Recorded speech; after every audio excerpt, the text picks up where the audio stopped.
Every day, you walk through a world layered with invisible hierarchies. Some people enter rooms and command attention without speaking. Others enter and become invisible despite their qualifications. Some individuals get what they want in negotiations, while others, equally prepared, leave empty-handed. Some leaders inspire unwavering loyalty, while others, despite better credentials, face constant resistance. The difference is not luck. It is not coincidence. It is not even primarily intelligence or talent. The difference is understanding. The difference is knowing the architecture of psychological dominance and how it operates in every human interaction. Psychological dominance is not about force. It is not about aggression or cruelty or the capacity to harm others. It is about something far more subtle and far more powerful. The capacity to shape how others perceive reality, to influence what they believe is possible, and to guide their choices in directions that serve your interests. It is the invisible hand that moves outcomes. It is the reason some people seem to always win, while others always lose, even when the external circumstances appear identical. This book is about the laws that govern this invisible dominance. These are not laws written in any legal code. They are psychological laws, patterns that emerge consistently across human relationships, organizations, and cultures. They are laws that have been operating throughout human history, shaping empires and families, influencing revolutions and intimate partnerships. And they are laws that, once you understand them, you can see operating everywhere. The 15 laws in this book form a unified system. They are not independent insights that happen to relate to power. They are interconnected principles that, when understood together, create a comprehensive map of how psychological dominance actually functions. The first law, which you are about to encounter, is the foundation upon which all the others rest. It is about perception, the primary mechanism through which all other laws operate. Once you understand how to control perception, you have access to every other law that follows. What you will discover in these pages is not comfortable knowledge. It will make you see relationships and situations differently. It will make you question dynamics that you thought were natural or inevitable. It will reveal the games being played in spaces where you thought there were no games. And most importantly, it will show you where you have been losing power without even knowing you were in a contest. But that discomfort is the price of clarity, and clarity is the first step toward genuine power.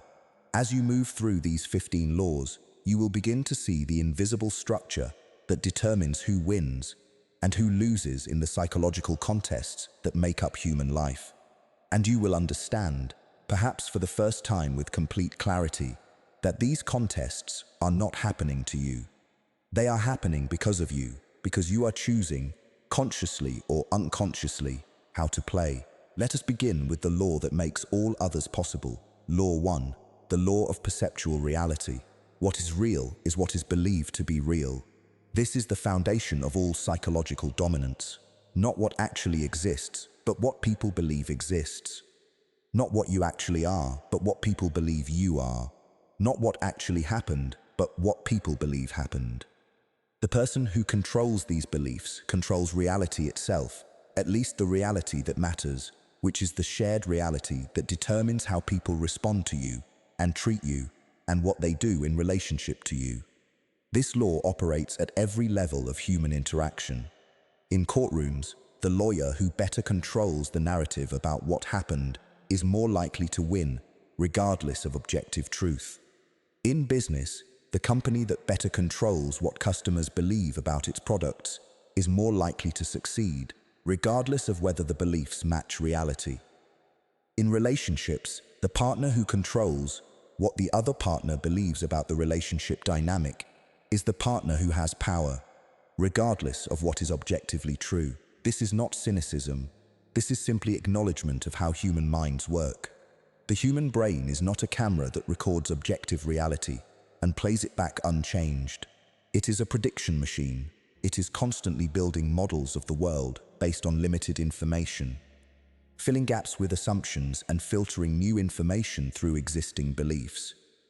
This means that perception is always constructed. It is always, in some sense, fictional, and the person who understands how to construct that fiction has power over those who do not. There are three primary mechanisms through which perceptual reality is constructed and controlled. The first is the mechanism of framing. Every situation can be framed in multiple ways, and the frame you use determines how people interpret what they see. Is a business collapse a tragedy or an opportunity? Is a failure a disaster or a learning experience? Is someone's wealth a sign of talent or of exploitation? Is a relationship difficult or deepening? The same objective reality can be interpreted completely differently, depending on the frame that is applied to it. The person who speaks first in any situation has the power to set the initial frame, and initial frames are extraordinarily sticky. They shape how all subsequent information is interpreted. If you are introduced as an expert, people will interpret your contributions as expert contributions. If you are introduced as someone learning, they will interpret the same contributions as the contributions of someone learning. The frame was set, and now everything else is filtered through it. The second mechanism is the mechanism of selective emphasis.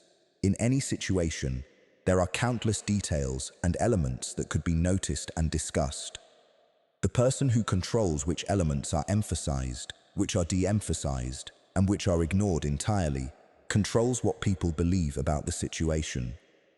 A restaurant could be described as having intimate lighting, or as being dark and hard to see in. The same restaurant, different emphasis, different belief about what kind of experience it is. This mechanism is extraordinarily powerful because it operates almost invisibly. You are not lying, you are not distorting, you are simply being selective about what you bring attention to. And because attention is finite, what you choose not to mention is effectively erased from the listener's understanding of the situation. The third mechanism is the mechanism of association and disassociation. People, events, and ideas do not exist in isolation. They exist in relationship to other people, events, and ideas. And the person who controls those relationships controls a significant part of what people believe. Associating yourself with success and successful people causes you to be believed successful. Disassociating yourself from failure and from people who have failed causes you to be believed to be separate from failure.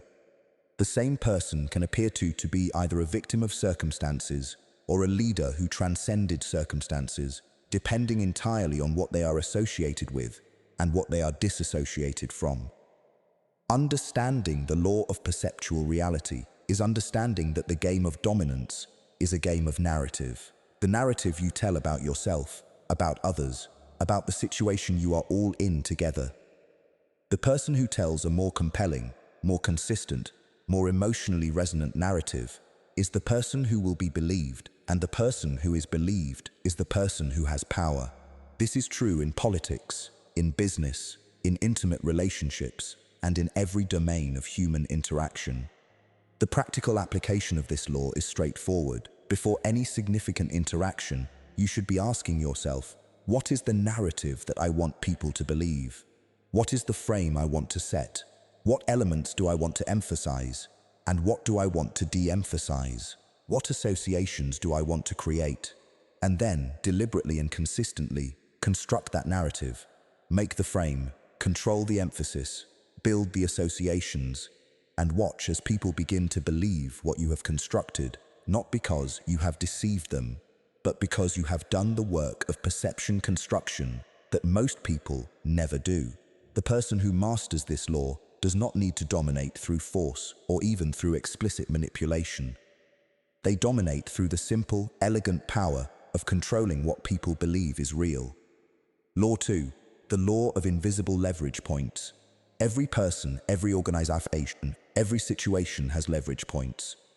These are the places where a small amount of pressure applied in the right way produces large amounts of movement in a desired direction. Finding these points and learning how to apply pressure to them is the essence of psychological dominance. Most people go through life never recognizing the leverage points in their situations. They push against the strongest walls and wonder why they cannot move things. The A who understands this law looks for the leverage points instead. A leverage point is always something that matters to the other person far more than you might initially realize. Law 3. The law of consistent narrative identity. The person you aspire to be must be consistent across contexts, situations, and time. This is not because consistency is morally superior to inconsistency, though it may be. It is because consistency is the primary mechanism through which people develop trust and make predictions about future behavior. And the person who can be trusted, the person whose behavior is predictable in ways that serve the person doing the predicting, is the person who has dominance. Think about the people you trust most in your life. What they have in common is not that they are perfect. It is that they are consistent. You know what to expect from them. They respond to situations in relatively predictable ways. They say what they mean and mean what they say. They do not shift their fundamental character depending on who they are with. This consistency makes them feel safe. And people who feel safe around you give you more power, more latitude, more benefit of the doubt, and more opportunity to influence than people who feel unsafe. By contrast, the person who is inconsistent, who is warm one day and cold the next, who is generous in one context and withholding in another, who preaches certain values but practices different ones, creates around themselves an atmosphere of uncertainty. And uncertainty is a form of power in the short term, but a form of vulnerability in the long term, because uncertainty makes people cautious, defensive, and ultimately disloyal. They do not invest in relationships with unpredictable people. They do not trust them, and without trust, you cannot have genuine dominance. The consistent narrative identity is not the same as being one-dimensional or boring or rigidly the same in every situation. A sophisticated, consistent identity adapts to context while maintaining a core that is recognizable. You are different with your closest friend than with your boss. You are different in a moment of crisis than in a moment of celebration. But underneath these variations, there is a consistent core, a consistent set of values, a consistent way of moving through the world, a consistent answer to the question, who is this person at their root? This consistent identity accomplishes several things simultaneously. First, it builds trust. People know what they are dealing with. Second, it builds power through reputation. A consistent identity becomes a reputation. Third, it simplifies the cognitive load on others. They do not have to keep recomputing who you are. They can operate from a stable model. Fourth, it allows you to move more freely in the world. When people have a clear model of who you are, you have more room to act within that model without generating confusion or suspicion. The person who wants to exercise psychological dominance should therefore be incredibly intentional about what narrative identity they are constructing. What do you want to be known for? What are the core characteristics you want people to associate with you? Not who you think you should be or who you might wish to be, but who you actually are at your root when you are most yourself. And then, relentlessly, consistently, across all contexts and time, you reinforce that identity. Every action is a data point that either reinforces the identity or undermines it. This creates a compound effect over time. Each consistent action builds the identity. The reputation grows stronger. The power increases. Years of consistency create a kind of gravitational field around you. People orient toward you in ways that are almost automatic, because the identity has become so clear, so established, so reliable in their minds. The danger of this law is that you can become trapped by the identity you have constructed. If you have established yourself as someone who is always calm and rational, the moment you show genuine emotion, people may doubt you. If you have established yourself as someone who is always strong, the moment you admit vulnerability, people may lose confidence. But this is actually the sign that the law is working. The identity is powerful because it is now constraining, and the constraint is what gives it its power. The person who can tolerate the constraint that consistency creates, who can accept that they will be doubted if they deviate from their established narrative, is the person who can harness this law for maximum dominance. Law 4, the law of selective vulnerability. Power appears to come from strength and invulnerability, but the person who appears to have no weaknesses, no needs, no vulnerable points, is not the person with the most power. They are the person with the least connection. They are the person most isolated. And isolation is a form of powerlessness, no matter how much strength or invulnerability you display. The person with genuine power is the person who has learned to be strategically vulnerable. Vulnerability, when used strategically and selectively, is extraordinarily powerful because it does several things simultaneously. First, it creates connection. When clears throat, someone sees the real human being underneath the facade. When they are trusted with genuine information about your interior life, they feel bonded to you in a way that politeness and professionalism can never create. Second, it creates reciprocal vulnerability. When you show someone that you are willing to be vulnerable with them, they become willing to be vulnerable with you. And vulnerability exchanged is the foundation of trust. Third, and this is where selective vulnerability becomes particularly powerful, it makes people feel special. The person who sees your vulnerability, the person you have chosen to trust with some genuine part of yourself, feels that they have access to the real you. They feel chosen, they feel trusted, and that feeling makes them want to protect you, to support you, and to help you, which means they are more loyal, more committed, and more willing to do what you want. Selective vulnerability, in other words, is a mechanism of increasing dominance by appearing to decrease it. But the key word here is selective. The person with genuine power does not show their vulnerabilities to everyone. They show them strategically to particular people at particular times in ways that serve their larger purposes. They do not dump their emotional baggage on everyone they meet. They do not reveal their fears indiscriminately. They do not expose their weaknesses to their competitors or to people who have shown themselves to be untrustworthy. They reveal vulnerability only to those who have earned the right to receive it, and only in ways that deepen the bond rather than undermining their position. This is a delicate balance. Show too little vulnerability, and you appear untouchable and cold, which generates distance and resentment. Show too much vulnerability, and you appear weak and untrustworthy, which generates pity or contempt rather than loyalty. Show the right amount of vulnerability at the right time, to the right person in the right way, and you create a bond of extraordinary power. The person who understands this law has learned to see vulnerability not as the opposite of power, but as another form of power. They have learned to use their apparent weakness as a tool of connection and loyalty building. They have learned that the strength to be genuinely vulnerable, to admit not knowing, to ask for help, to acknowledge imperfection, is actually a form of psychological strength that most people do not possess.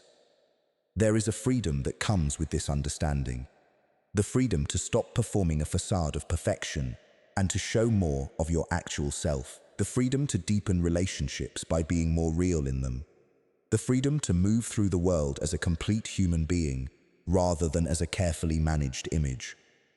And paradoxically, this freedom, this authenticity, this willingness to be genuinely vulnerable in strategic ways creates more power, more loyalty, and more influence than any amount of invulnerability ever could.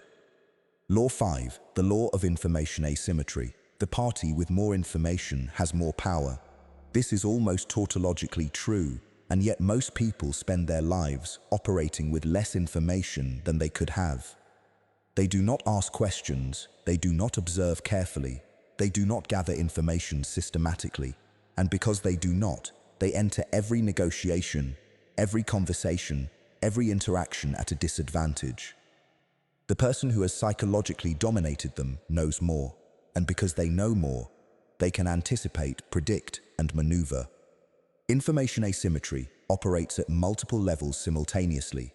At the simplest level, it is about knowing facts that the other person does not know. What is their financial situation?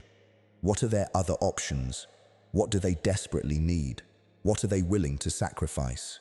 The person who knows these facts can make decisions and offers that are precisely calibrated to exploit the other person's position. The person who does not know can only make crude estimates and will frequently miscalculate. At a deeper level, Information asymmetry is about understanding what motivates the other person. What do they value most? What are they afraid of? What would they never openly discuss? What are they trying to hide? The person who understands these deeper layers of information can predict behavior with remarkable accuracy. They can anticipate moves before they happen.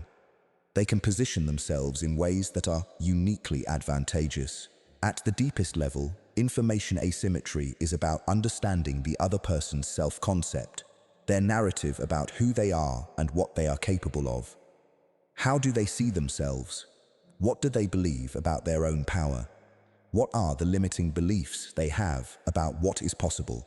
The person who understands this deepest layer of information can actually reshape what the other person believes is possible, and in doing so, can reshape their behavior at its root. The acquisition of information requires systematic effort. Most people gather information haphazardly through casual observation and occasional conversations. The person who wants to exercise dominance gathers information deliberately. They ask questions. They listen carefully, not just to the content of what is said, but to the emotional tenor, the emphasis, the things that are not said, but that are implied. They observe behavior patterns. They read between the lines. They build a comprehensive model of the other person and their situation that is far more complete than the other person's model of them. There is also information asymmetry about yourself. The person who wants to maintain dominance does not make themselves entirely transparent. They give information strategically. They reveal some aspects of their situation and conceal others.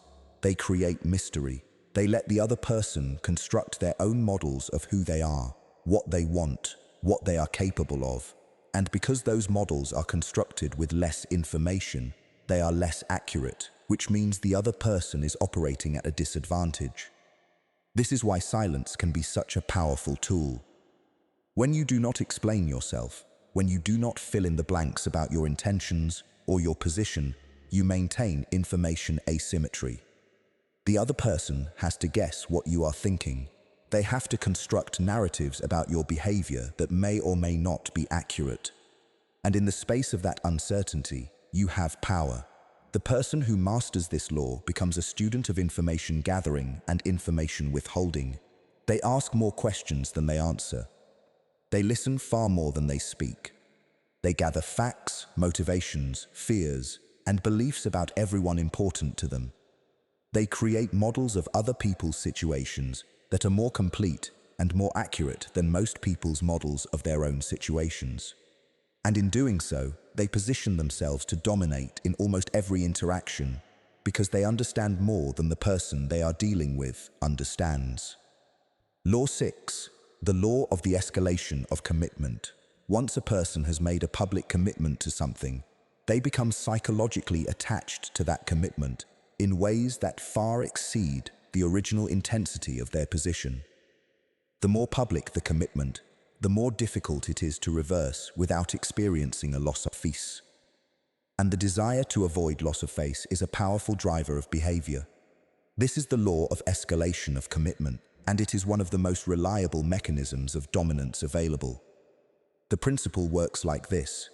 Get someone to make a small public commitment to something. Once they have made that commitment, particularly if others know about it, their identity becomes attached to the position. Reversing the position would mean admitting they were wrong, and admitting they were wrong feels, to the part of the brain that cares about status and reputation, like a threat. So, instead of reversing the position, they double down, they invest more, they commit harder, they defend the original commitment with increasing intensity. This can be observed in countless contexts. The person who publicly declares they are going to do something becomes more likely to actually do it, even if the original motivation was weak.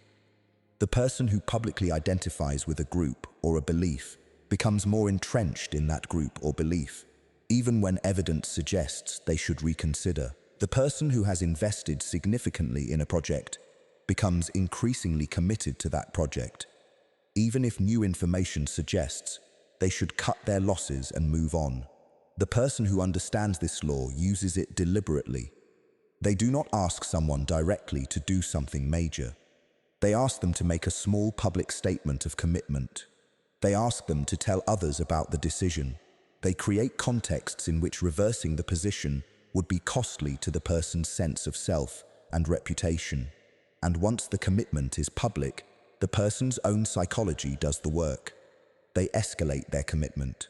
They convince themselves more deeply. They invest more energy. They defend the position more vigorously. And all of this is driven by the desire to maintain a coherent sense of self and to avoid the shame of having to admit they were wrong. This law applies at every scale, from the intimate to the global. In relationships, the person who can get their partner to publicly commit to the relationship in certain ways creates a psychological situation in which the partner becomes more committed, more defensive of the relationship, and more willing to overlook problems. In organizations, the person who can get their colleagues to publicly commit to a direction makes it extraordinarily difficult for those colleagues to shift course later, even when the original direction proves to be unwise. In politics, the person who can get voters to publicly express support for a candidate makes it significantly harder for those voters to change their minds, even as new information comes to light. The mechanics of this law are worth understanding in detail because they reveal something important about how human psychology works.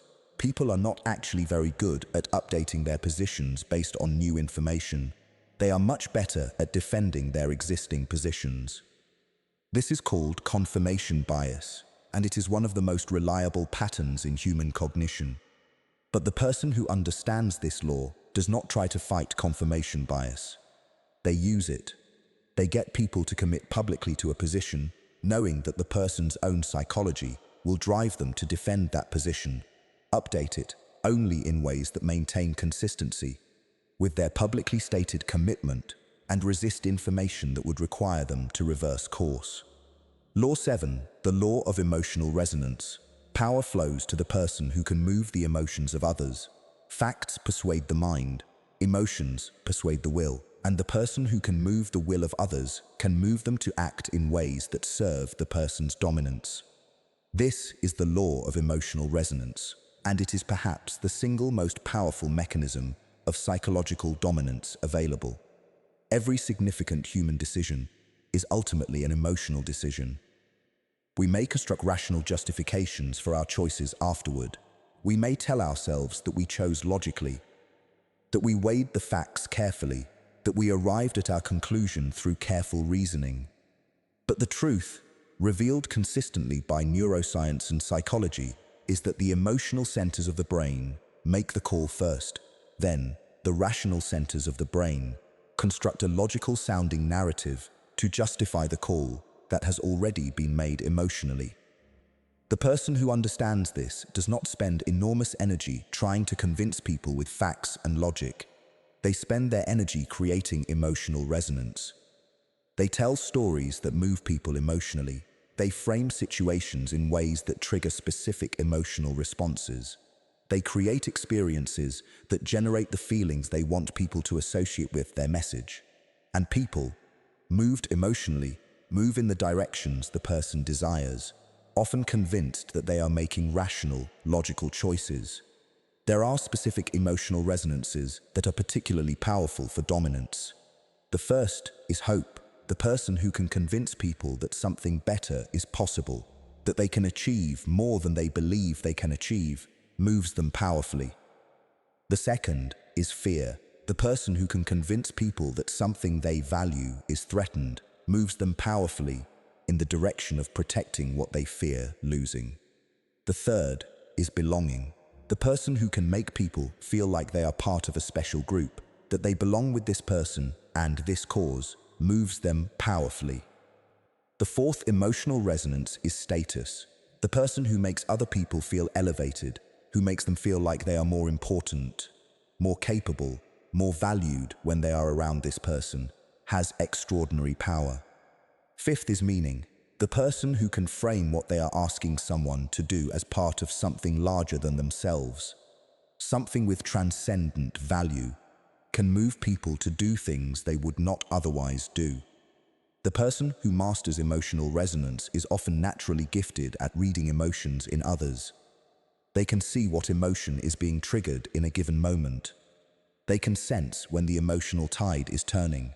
They can feel when someone's emotional state is shifting. But this capacity can also be developed through practice. It requires paying attention to how people respond emotionally. It requires noticing the small signals that indicate emotional shifts. It requires building a vocabulary of emotional triggers and understanding which ones work on which people, in which contexts. Once you understand emotional resonance, you begin to see it operating everywhere. The political candidate who wins is not necessarily the one with the best policies. It is the one who creates the strongest emotional resonance. The business leader who commands the most loyalty is not necessarily the most competent. It is the one who moves people emotionally.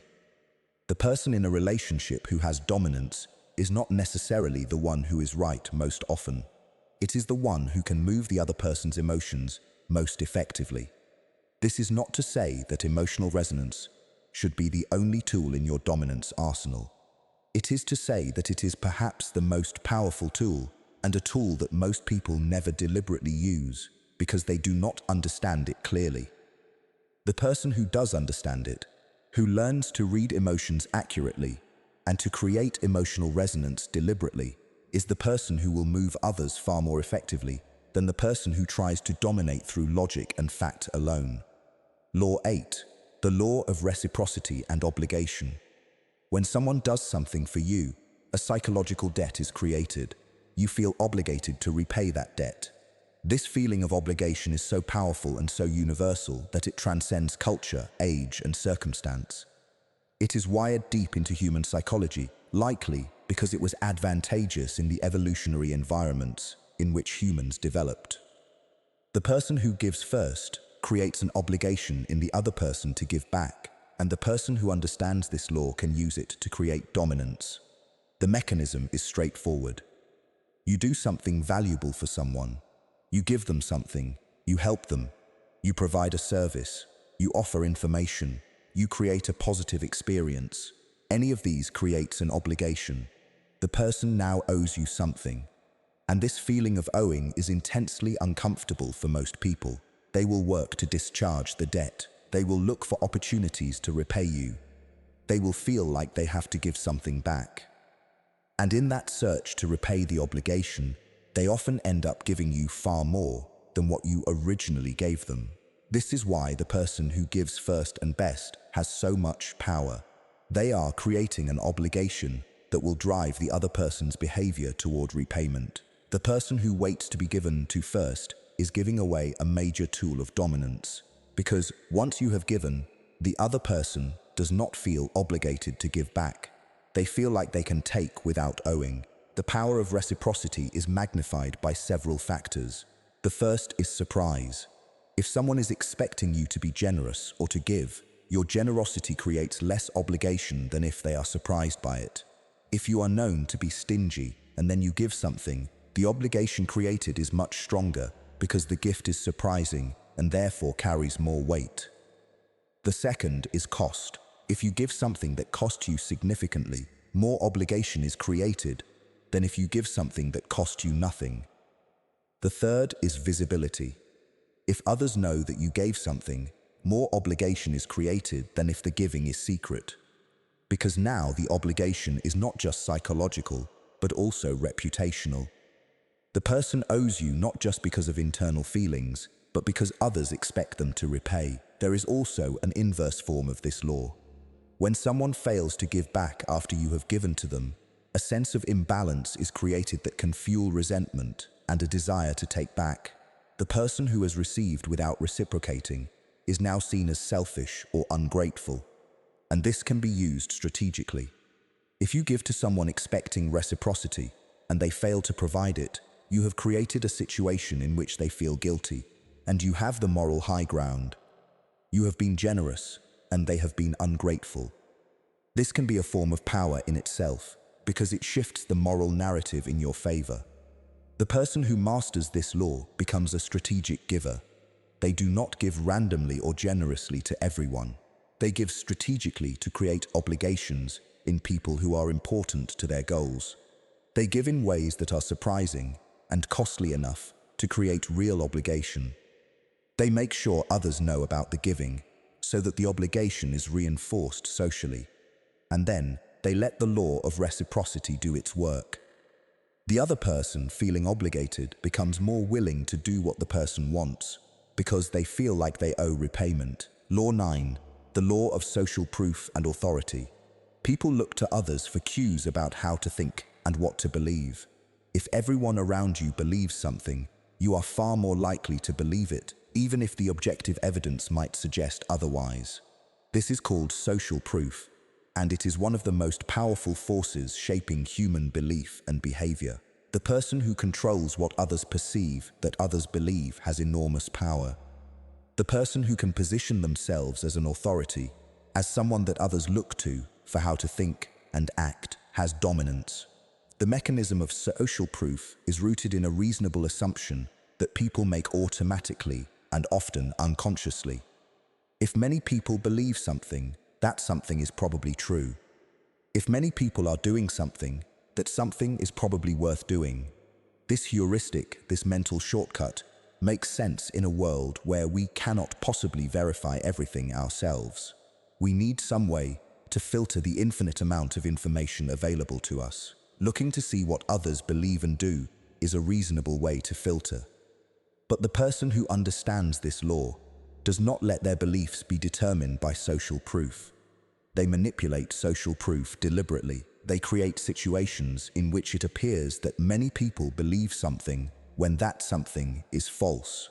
They create situations in which it appears that many people are doing something when that something is not particularly common. And people, seeing this apparent consensus, begin to believe it or do it themselves. This is the power of what is sometimes called fake consensus or manufactured consensus. The person who can create the impression that a position is widely held will find that position becomes more widely held. The person who can create the impression that everyone is doing something will find that more people do it. This is not necessarily deception. It is the strategic highlighting of real examples of belief or behavior that exist, but might not be obvious without the highlighting. Authority is the second part of this law. People trust people who appear to be authorities. People believe what people who appear to be authorities say. This is why credentials, titles, and positions are so powerful. They signal authority, and once the signal is accepted, people tend to believe and do what the authority person says. The person who can position themselves as an authority, whether through genuine expertise or through the appearance of expertise, has enormous power. This can be done in several ways. The first is through the accumulation of credentials and titles. The person who has the right degrees, the right positions, the right affiliations appears to be an authority. The second is through the association with other authorities. If you are endorsed by someone who is widely recognized as an authority, some of that authority rubs off on you. The third is through the demonstration of knowledge. The person who knows things that others do not know, who can answer questions that others cannot answer, appears to be an authority. The fourth and most subtle way is through confidence and the appearance of certainty. The person who speaks with certainty, who does not hedge their statements excessively, who appears to know what they are talking about, is believed to be an authority, even if they are not. The person who hedges constantly, who says, "I think," and "in my opinion," and "I could be wrong," is believed to be less authoritative even if they are actually more careful in their reasoning. The combination of social proof and authority is extraordinarily powerful. When others see that people believe you, they are more likely to believe you. When others see that you are an authority, they are more likely to accept what you say. The person who positions themselves as an authority and creates situations in which social proof appears to support them has dominance over those who do not understand this law. Law 10, the law of the unstated assumption. Most conversations operate on a foundation of unstated assumptions. These are the things that everyone is assuming to be true, but that no one is explicitly discussing. The person who controls these unstated assumptions controls the entire conversation. The person is not aware of the unstated assumptions operating in a situation is operating at a disadvantage because they do not see the rules that everyone else is playing by. An unstated assumption is powerful precisely because it is not stated. If an assumption is stated explicitly, it can be questioned and debated. But if it remains unstated, it operates invisibly, shaping what can be said, what cannot be said, what is considered reasonable, and what is considered outrageous. Everyone feels the constraint of the unstated assumption, but they do not recognize it as a constraint. They think they are just thinking normally. For example, in a business meeting, there might be an unstated assumption that the company's current direction is the correct direction and that everyone is committed to making it work. If this assumption is unstated and unquestioned, then the entire conversation will be about how to implement this direction more effectively. Questions about whether the direction is correct will not be raised. They will not even occur to most of the people in the room because they are operating within the constraint of the unstated assumption. But if someone makes the assumption explicit, if someone says out loud, "We are all assuming that the current direction is correct, but I think we should question that assumption," suddenly, the entire frame of the conversation shifts. Now, the direction is on the table for discussion. Now, the assumption is visible, and it can be questioned. The person who controls unstated assumptions can therefore control what can be discussed and what cannot be discussed. They can make certain topics seem ridiculous or impossible simply by establishing an unstated assumption that makes them impossible. They can make certain positions seem reasonable simply by establishing an unstated assumption that supports them. And because the assumptions are unstated, people do not realize they are being constrained. They feel like they are thinking freely, when in fact, they are operating within a constraint that has been set for them. Manipulating unstated assumptions is done in several ways. The first is by making statements that presuppose the assumption. If you say, "Everyone understands that we need to increase efficiency," you are presupposing an unstated assumption that increasing efficiency is necessary. Most people will accept the presupposition, even if they have not explicitly endorsed it. The second is by acting as if the assumption is true. If you behave as if everyone has already agreed to something, others will often begin to believe that the agreement exists. The third is by establishing the assumption through repetition. If you say the same thing multiple times in different contexts, it begins to feel like a common truth rather than something you are asserting. The fourth is by attributing the assumption to others. If you say, "We all know that," you are attributing an assumption to the group, and most people will hesitate to be the godly one who does not know it. So they will accept the assumption rather than be revealed as not knowing. The person who understands this law listens carefully for the unstated assumptions operating in any situation.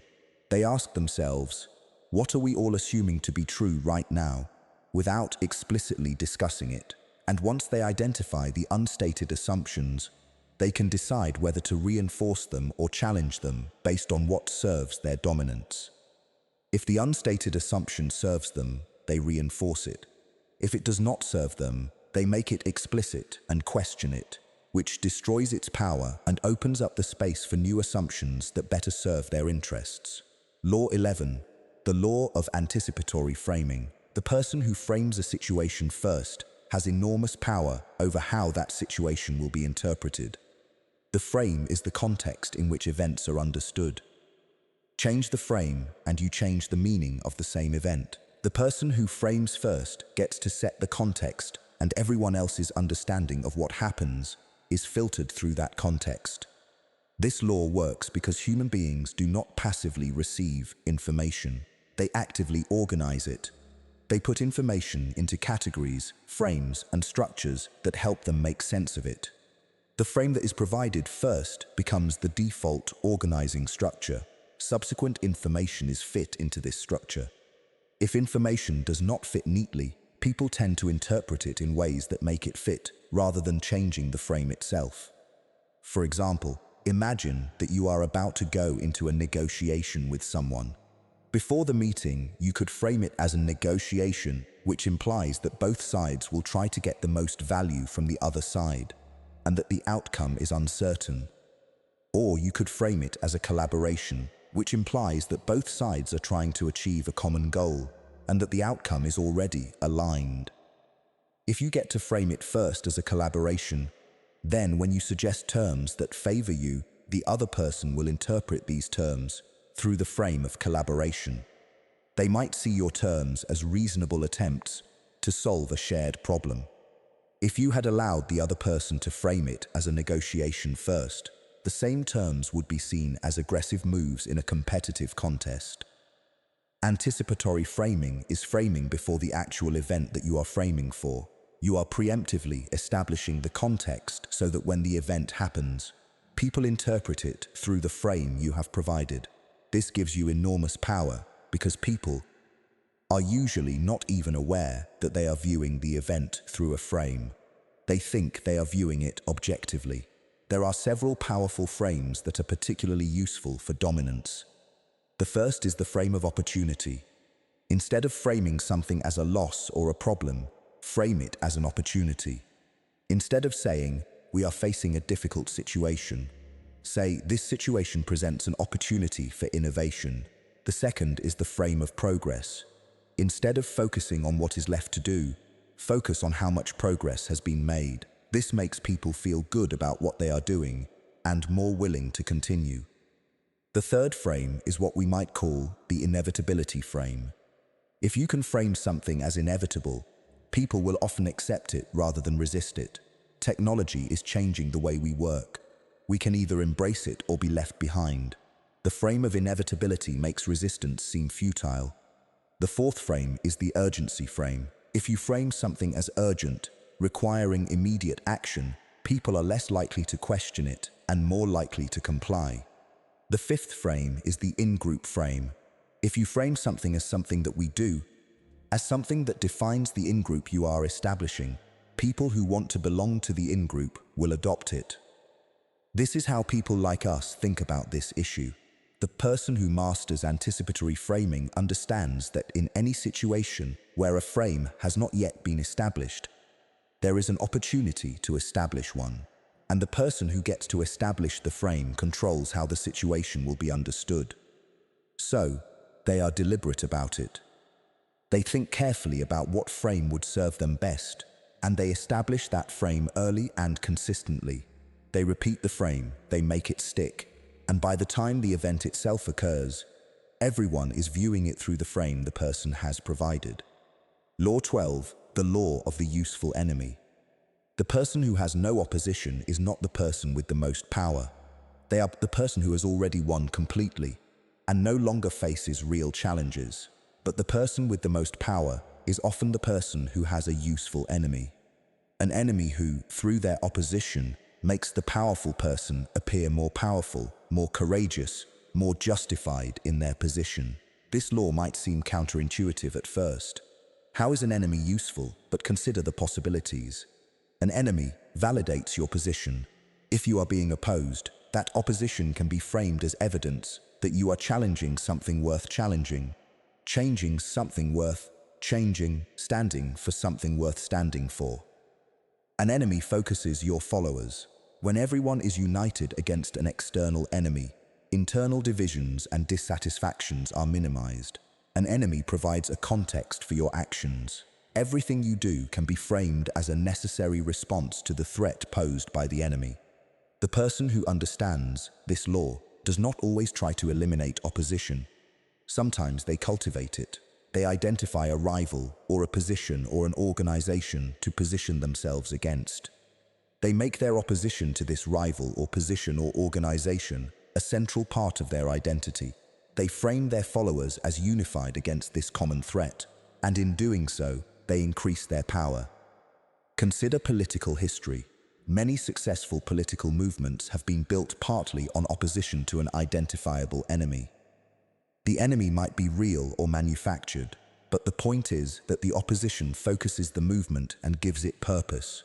The leader who can successfully position themselves against a powerful enemy appears more powerful than the leader who has no opposition and clears throat, because the opposition itself is proof that they matter enough to be opposed. This law applies at smaller scales as well. In business, a company that has a clear competitor often has more cohesion and focus than a company that dominates its market with no opposition. The competition gives the company something to organize around. In relationships, a couple that is united against some external force or challenge often has more cohesion than a couple that has everything easy. There are several ways to cultivate a useful enemy. The first is to actually create opposition through your actions. If you are bold enough, controversial enough, you will naturally generate enemies. You do not have to search for them. The second is to deliberately frame an existing rival as an enemy. You highlight their weaknesses. You emphasize the differences between you and them. You create a narrative in which they represent a threat to what matters. The third is to create a symbolic enemy. This might be an idea, a movement, a part of society that can be positioned as the problem that you are solving.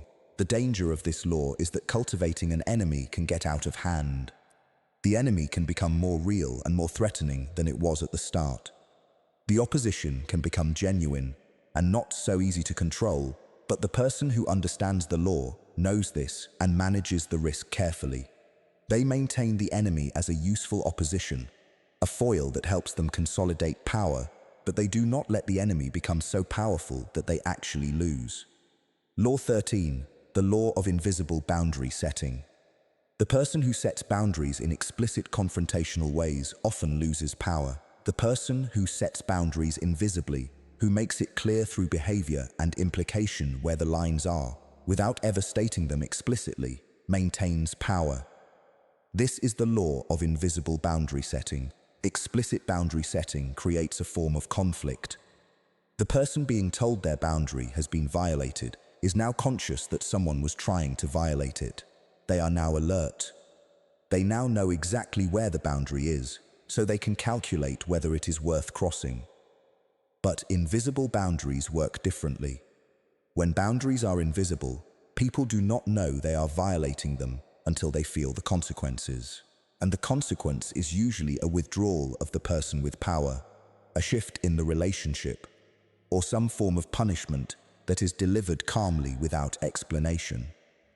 The person who uses invisible boundary setting is powerful because they do not have to constantly police their boundaries through conflict. Their boundaries are maintained through behavior. When someone violates a boundary, the person simply acts differently toward them. They become slightly colder. They are less available. They withdraw favor. They do not explain why. And the other person, finding the consequences unpleasant, learns to respect the boundary even though they cannot articulate what the boundary is. This works because humans are exquisitely sensitive to changes in how they are treated. They notice when warmth becomes coldness. They notice when they are less available to someone. They notice when favor is withdrawn. And they work to understand why. They replay their recent behavior. They think about what they did that caused the shift. And they come to believe that they violated a boundary, even if the boundary was never explicitly stated. The alternative, explicit boundary setting often triggers resistance.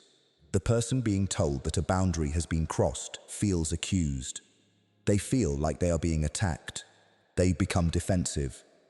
They may agree to respect the boundary in the future, but they do so resentfully, and often look for ways to violate it again when they think they will not be caught. The person who uses invisible boundary setting does not have to deal with this resistance and resentment. The other person respects the boundary because they fear the consequences of violating it, and they respect it without consciously rebelling against it. There are several ways to set invisible boundaries. The first is through the strategic withdrawal of attention and affection. When someone violates a boundary, you become slightly less available. You take longer to respond to their messages. You are slightly cooler in tone. You are less interested in their concerns. You do not explain why. The second is through the consistent enforcement of the boundary through behavior. You never explicitly say what the boundary is, but you consistently refuse certain requests or invitations. Eventually, the other person learns where the line is through pattern recognition. The third way is through the symbolic action that makes the boundary clear without words. You move away from the person. You do not make eye contact. You change your posture. You stop smiling. These nonverbal actions communicate that a boundary has been violated, even if you never speak about it. The person who understands this law knows that the most powerful boundaries are the ones that people follow, because they fear the consequences, not because they consciously agree with the boundary. And the person who has learned to set boundaries invisibly will find that they maintain far more power in their relationships than the person who constantly has to argue about where the lines are. Law 14, the law of the strategic concession. The person who always wins every argument, who always gets exactly what they want, who never gives any ground, often loses power in the long term. They are seen as unreasonable, unmovable, and difficult to deal with. The person who sometimes concedes, who sometimes gives ground, who sometimes allows the other person to win, often has more power. This is the law of the strategic concession. The mechanism works like this. When you concede on something, the other person feels like they have won. They feel satisfied. Their ego is satisfied. And when someone feels like they have won, they are much less likely to continue fighting. They are more willing to cooperate on the next issue. They feel like the process is fair. They feel like they are being heard. And all of this makes them easier to manage on the things that actually matter. The key word in the law is strategic. You do not concede on things that actually matter. You do not give up your core objectives. You concede on things that you do not actually care about, or on small things that are adjacent to what you care about. You give ground that costs you little, but that the other person values highly.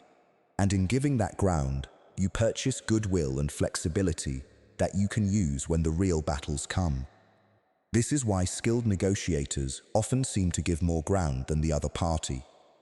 They are not actually giving away their core interests. They are trading ground that costs them little for ground that costs the other side a lot, measured in psychological satisfaction rather than in material terms.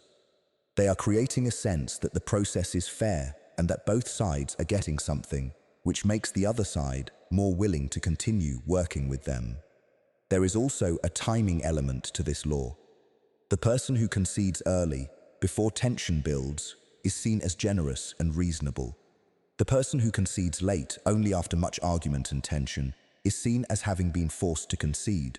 The concession means far less. So, the strategic conceder concedes early on things that matter little, creating a sense that they are willing to be reasonable. And then they hold firm on things that matter. And the other person, already satisfied from their earlier victories, often gives way without as much resistance. The third element is the framing of the concession. If you concede silently, the other person may not fully appreciate what you have given up. If you make it explicit, if you say, "I am conceding on this point because I believe it is important for us to find common ground," you get full psychological credit for the concession. The other person feels like you have given something up for them. They feel like you are willing to be reasonable, and they feel more indebted and more willing to reciprocate. The person who masters this law is often seen as more reasonable and more powerful than the person who refuses to concede. Because conceding strategically is a sign of strength, not weakness. It is a sign that you can afford to give ground because you are secure in your core position. It is a sign that you are confident enough not to have to fight about everything. And that confidence, that ease, is itself a form of power. Law 15. The law of the unexamined assumption about the other person. Every person carries with them a set of assumptions about what other people are like, what they want, what they are thinking, what they are capable of. These assumptions are largely invisible to the person who carries them. They feel like observations, like truths, like the way things actually are, but they are not. They are assumptions, and they are often wrong. The person who understands this law, who knows that others are operating on false assumptions about them, has enormous power. The reason this law is so powerful is that the assumptions people make about others shape how they treat those others. If you assume someone is incompetent, you treat them as incompetent. You do not give them important work. You do not ask for their input. You do not respect their opinion. And over time, because of how you treat them, they begin to act incompetently. The assumption has shaped reality. The person who is treated as incompetent learned to be incompetent. By contrast, if you assume someone is competent and capable, you treat them differently. You give them important work. You ask for their input. You trust their judgment. And over time, because of how you are treating them, they begin to act more competently and capably.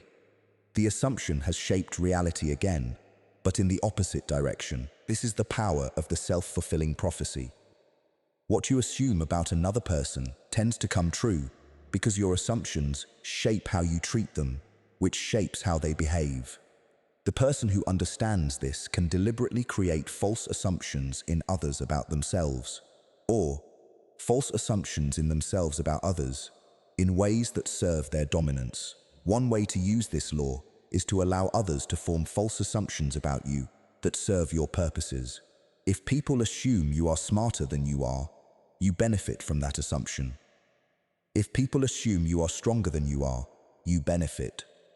If people assume you are more connected than you benefit. You do not have to lie about yourself. You just allow the other person to make assumptions, and you do not correct them. Another way to use this law is to create false assumptions in others about what you are thinking or what you want. If people assume that you want something, but you actually do not want it, you have given yourself a false bargaining position. They think you trying to get something, so they try to prevent you from getting it, or they try to give it to you to appease you, but you did not actually want it. You just allowed them to assume that you did. The deepest application of this law is to create false assumptions in yourself about other people in ways that serve your dominance. If you assume that someone is less capable than they are, you will treat them as less capable, and you will have more power over them because they will have less confidence. If you assume that someone wants your approval more than they actually do, you will be willing to use the denial of approval as a lever of control.